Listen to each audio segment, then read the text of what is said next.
Believe it or not, we're going to spend 2 weeks on each of the eight worldly winds. So um, we're going to spend another week on the blame side of things. And all the shadings of blame too. It's not just blame.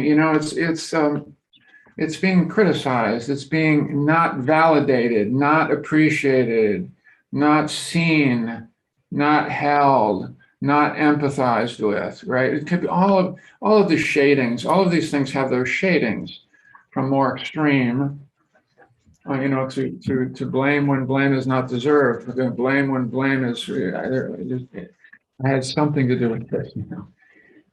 And yeah, interesting in Buddhism, in the Pali language, they talk about cultivating sila, you know, uh, the precepts, morality practices. Can lead to a state of blamelessness.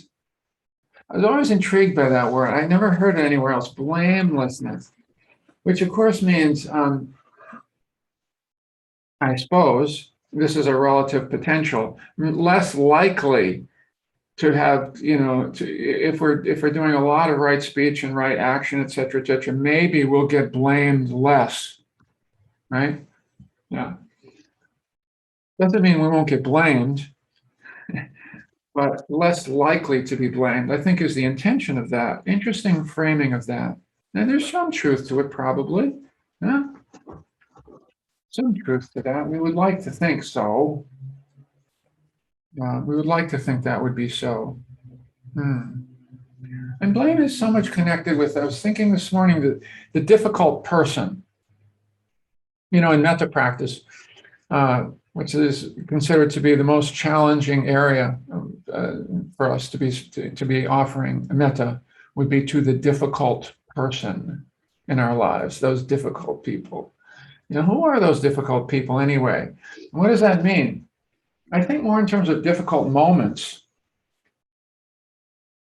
difficult interactions, difficult moments. A person in whose presence I feel blamed, or I feel small, or I feel not accepted, not welcome, not appreciated, and uptight. I feel uptight in that person's presence. Yeah. And of course, we don't want to spend more time than we have to in these contexts. Yeah. But sometimes we are in these contexts, and sometimes we are challenged, and sometimes we are blamed in one way or another. Yeah.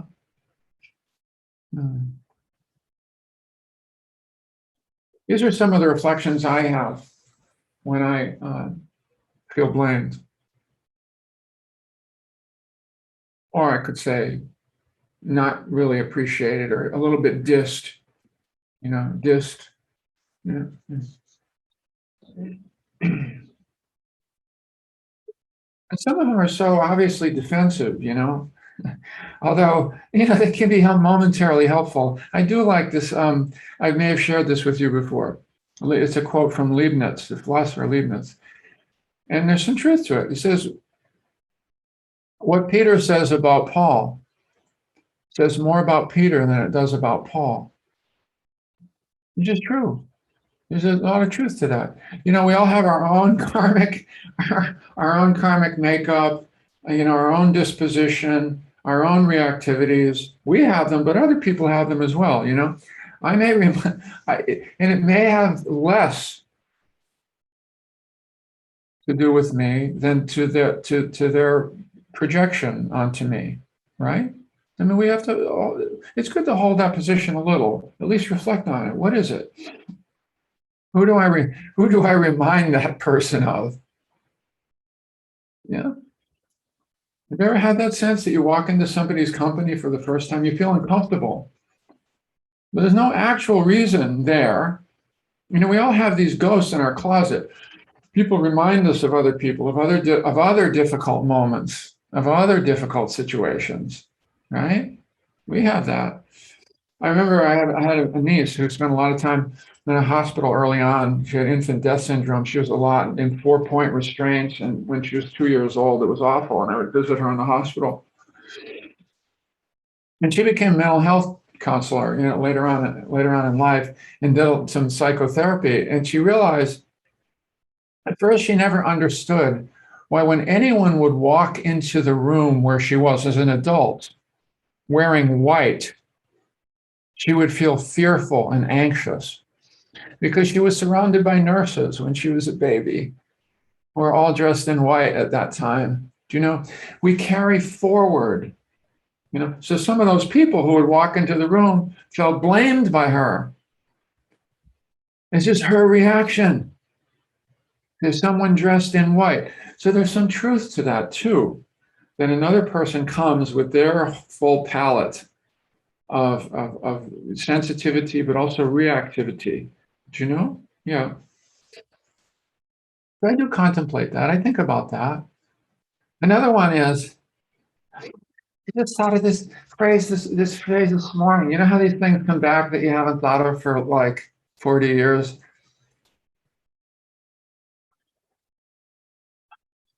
Sticks and stones may break my bones, but words will never hurt me. Who made up that crazy expression? Wow. I mean, I get the intent.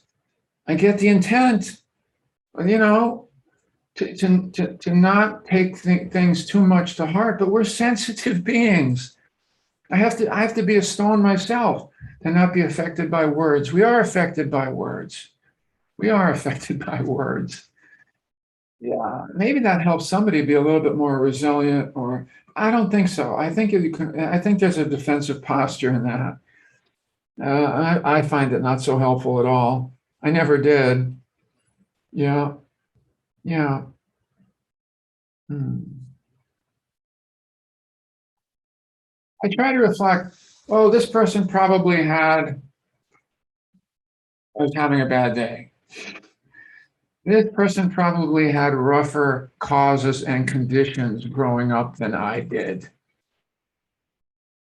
This is a helpful reflection for me. This person probably didn't have as much privilege. This person probably didn't have a good mother. This person probably had just more disappointments. This person was probably more blamed, and they're passing on the blame in the next generation. They were blamed, now they're blaming. That's a defensive posture on their part. It's the best they can do. We all want to be happy. Apparently, this person wants to be happy too, although in this moment it's not clear how that's working out for them. I mean, to some extent, I think that's help. You know what it does? It helps me take a pause before just launching in to some oh, either I can't believe that person. The whole negativity bias of going down the rabbit hole of blaming back in my head. Yeah, yeah, the deep mumbling and grumbling that can happen there, and then sometimes oh, I guess I deserve it. Sometimes I'll think, when's the last time I did something like this to someone else?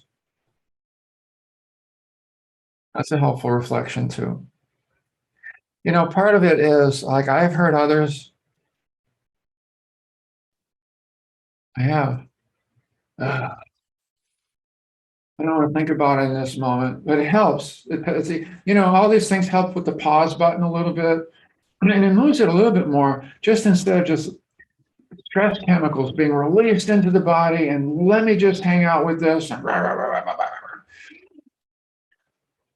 What kinds of reflections can I bring to the table? This person was probably, if I believe in the past lifetimes, I love the metaphor of it.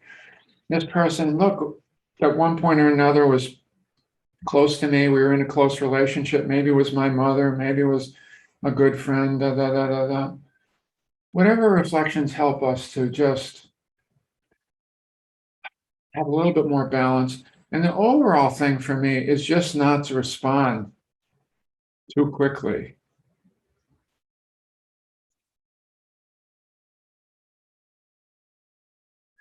Has anybody here not hit the send button on an email that they regretted like 5 minutes later?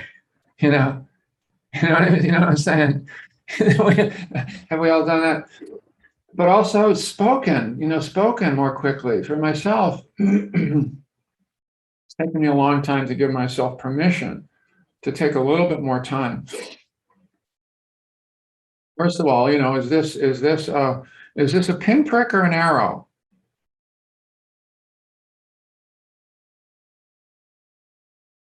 Is it a pinprick that I'm turning into an arrow? Because I could be really good at that if I kind of, you know, move it along in that direction, right? And I let it go.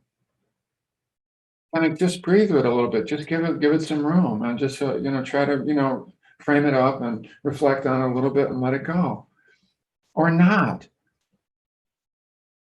Can I be honest enough to when I can't let it go to realize that it's gonna be toxic if I don't say or do something. Not gonna go away. It's gonna you know gonna stay in there. Yeah. Hmm.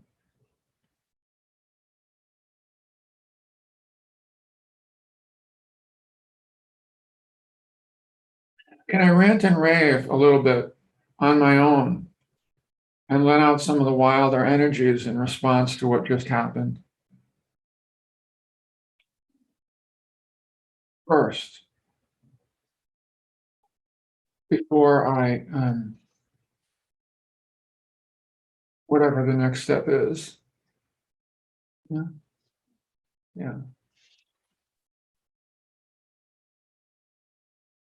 Yeah. So I offer these reflections to you, and these are most of the ones that I do along the way.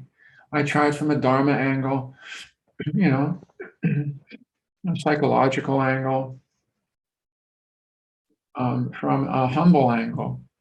It's really helps me to realize that I'm still we're all swimming in the same aquarium, and I've heard other people, often and not intentionally. Also, was it intentional? That's the other reflection, or was it not intentional? That's a big deal, right? um, so again, we have so many opportunities to work with blame, and um, it's a path, and it's one of the challenging parts of the interpersonal Dharma path, working with blame. So we spend some time on this and reflect on it together.